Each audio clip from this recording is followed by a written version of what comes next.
சென்மேக்ஸ் YouTube channel நண்பர்கள் அனைவருக்கும் வணக்கம். ஆர்ஓ வாட்டரை நம்ம பயன்படுத்தணும், மற்ற வாட்டர்களை ஏன் பயன்படுத்தக்கூடாது அப்படிங்கிறதுக்கு தாங்க முழு விளக்கம் இது. சரிங்க, தண்ணியில என்னென்ன வகையான நடைமுறையில தண்ணி இருக்குது இந்த பாருங்க.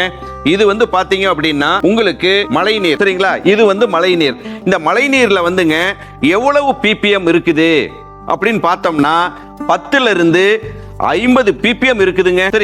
சரிங்க, இதை நம்ம பயன்படுத்தலாமா? நல்லா பயன்படுத்தலாங்க.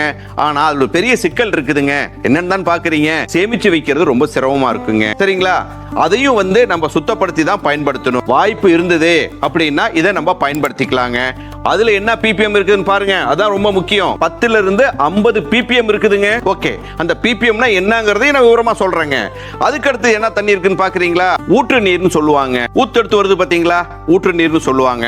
அதுல எவ்வளவு ppm இருக்குது? 50ல இருந்து 200 இருக்குதுங்க. பாருங்க, இவ்வளவு இருக்குதுங்களா? ஆமாங்க. இதை பயன்படுத்தலாமா? இதுவும் பயன்படுத்த முடியாதுங்க. ஏன்னா 50ல இருந்து 200 இருக்குது. ஓகே, அடுத்தது பாருங்க.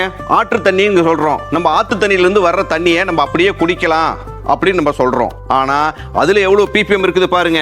50ல இருந்து 250 ppm இருக்குதுங்க. சரிங்களா, இதை நம்ம டைரக்டா பயன்படுத்தலாமா? பயன்படுத்த கூடாதுங்க. அதுக்கு அடுத்தது பாருங்க, இங்க பாருங்க, இது குளத்து நீருங்க. குளத்துல சேமிச்சு நிக்குது பாத்தீங்களா, அந்த தண்ணிங்க. இதுல எவ்வளவு ppm இருக்குன்னு பாத்தீங்கன்னா 100ல இருந்து 500 இருக்குதுங்க. பாருங்க, குளத்து தண்ணியில இவ்வளவு ppm இருக்குது. அப்ப இதை பயன்படுத்தலாமா? இதை பயன்படுத்த கூடாதுங்க. அதுக்கு அடுத்தது பாருங்க, இது கிணற்று நீருங்க. நாங்க தனியா கிணறு வெட்டி வச்சிருக்கிறோங்க அப்படி நம்ம சொல்றோம்ல, அந்த தண்ணிங்க. சரிங்க, இதுல எவ்வளவு ppm இருக்குதுன்னு பாருங்க. 200ல இருந்து 800 இருக்குதுங்க. அப்ப இதை பயன்படுத்தலாமா? பயன்படுத்த கூடாதுங்க. சரிங்க, அதுக்கு அடுத்தது பாருங்க, போர்வெல் வாட்டருங்க. போர்வெல் வாட்டர்ல எவ்வளவு ppm இருக்குன்னு பாக்குறீங்களா? 500ல இருந்து 2000 ppm இருக்குதுங்க. இதை பயன்படுத்தலாமா அப்படின்னு பாத்தீங்கன்னா பயன்படுத்த கூடாதுங்க. ஏங்க நம்ம ஆர்ஓ வாட்டரை பயன்படுத்தணும் அப்படின்னு பாத்தீங்கன்னா இதுல இங்க பாருங்க 3ல இருந்து 30 ppm இருக்குதுங்க. இதை தாங்க நம்ம பயன்படுத்தணும். அதுக்காக தான் இவ்வளவு விளக்கம் சொல்றோங்க. சரிங்க, இந்த ppmனா என்ன, TDSனா என்ன? டோட்டல் டிசால்வ்ட் சாலிட், TDSங்கிற அர்த்தங்க. சரிங்களா, அந்த ppmங்கிறது அதுல இருக்கிற கனிமங்கள் பொறுத்துதுங்க. அதுல இருக்குது பாத்தீங்களா, அந்த கனிமங்கள் எவ்வளவு இருக்குது அப்படிங்கிறத பொறுத்து அது சொல்லுவாங்க. அதனால தான் நம்ம ஆர்ஓ வாட்டரையே பயன்படுத்துறோம். அதனால நீங்களும் ஆர்ஓ வாட்டரை பயன்படுத்துங்க. எல்லாருமே பாருங்க, இந்த TDS மீட்டர்னு சொல்லுவாங்க. இந்த TDS மீட்டரை நீங்க வச்சு பாத்தீங்கன்னா இதனோட விவரங்கள் பூராமே தெரியுங்க.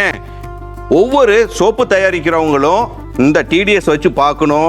நம்ம ஆர்ஓ வாட்டர்ல என்ன ppm இருக்குன்னு பார்த்துட்டு தாங்க நம்ம பயன்படுத்தணும். அத டெஸ்ட் உங்களுக்கு தனியா நாங்க பண்ணி காமிக்கிறோங்க. சரிங்களா, அதனால நீங்க சோப்பு பண்றீங்க அப்படின்னா இந்த TDS மீட்டர் பெருசா இருந்தாலும் பரவாயில்லைங்க, காஸ்ட்லியா இருக்கும் இருந்தாலும் பரவாயில்ல வச்சிருக்கணும். இன்கேஸ் முடியாதவங்க இந்த மாதிரி மீட்டராவது ஒண்ணு நீங்க வாங்கி வச்சிருக்கணுங்க, டெஸ்ட் பண்ணி பாத்துக்கணுங்க. ppmனா என்னன்னு பாக்குறீங்களா?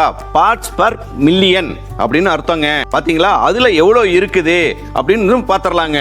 ஆர்ஓ வாட்டர்ல பாருங்க, பை கார்பனேட்டுகள் 30ல இருந்து 50% இருக்குதுங்க. கால்சியம் 20ல இருந்து 30% இருக்குங்க. மெக்னீசியம் 5ல இருந்து 15% இருக்குங்க. அதே சோடியம் 5ல இருந்து 15% இருக்குங்க. சல்பேட் சொல்றோம் பாத்தீங்களா, அதுவும் 5ல இருந்து 10% இருக்குதுங்க. குளோரைடு 5ல இருந்து 10% இருக்குதுங்க இந்த ஆர்ஓ வாட்டர்ல. பாருங்க நேயர்களே, இதனால தான் நம்ம ஆர்ஓ வாட்டரை பயன்படுத்த சொல்றோம். சரிங்களா, அதனால நீங்க இந்த தண்ணி வேண்டாம், இந்த தண்ணி வேண்டாம், இந்த தண்ணி வேண்டாம், இந்த தண்ணியும் வேண்டாம், இதுவும் வேண்டாம், இதுவும் வேண்டாம், இதுவும் வேண்டாம், இதை மட்டும் நீங்க பயன்படுத்துங்க. ஆரோக்கியமா நம்ம வேண்டிய சோப்புகளை நம்ம செஞ்சு பயன்படுத்துறோம் நேயர்களே. அதனால இது போல நிறைய தகவல்கள் கொடுக்க இருக்கிறோம். அதனால நம்ம சேனலை லைக் பண்ணுங்க, கமெண்ட் பண்ணுங்க, ஷேர் பண்ணுங்க, மறக்காம சப்ஸ்கிரைப் பண்ணுங்க. மீண்டும் இன்னொரு வீடியோவில் சந்திப்போம். நன்றி, வணக்கம்.